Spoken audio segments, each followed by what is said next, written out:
মানুষের জীবন কেন এত নিঠুর জানি না। আমি এক অভাগা, যার জীবনে মানুষকে বিশ্বাস করে শুধু ঠকা ছাড়া আর কিছুই না। আমি এমন একজনকে খুব বিশ্বাস করতাম, যে আমার নিখুঁতভাবে ঠকিয়ে গেল।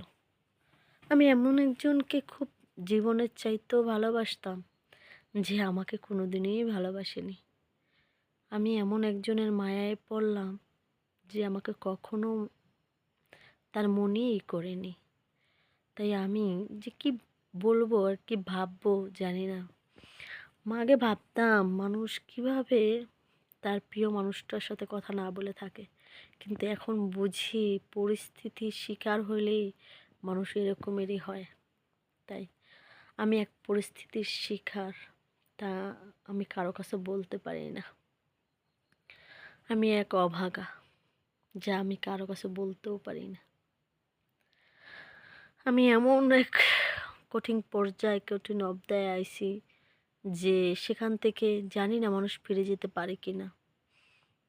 কিন্তু আমি সবার কাছে দোয়া চাই, যেন আল্লাহ তাআলা আমার সেই অধ্যায়গুলো ফেরত নেয়। আল্লাহ হাফেজ।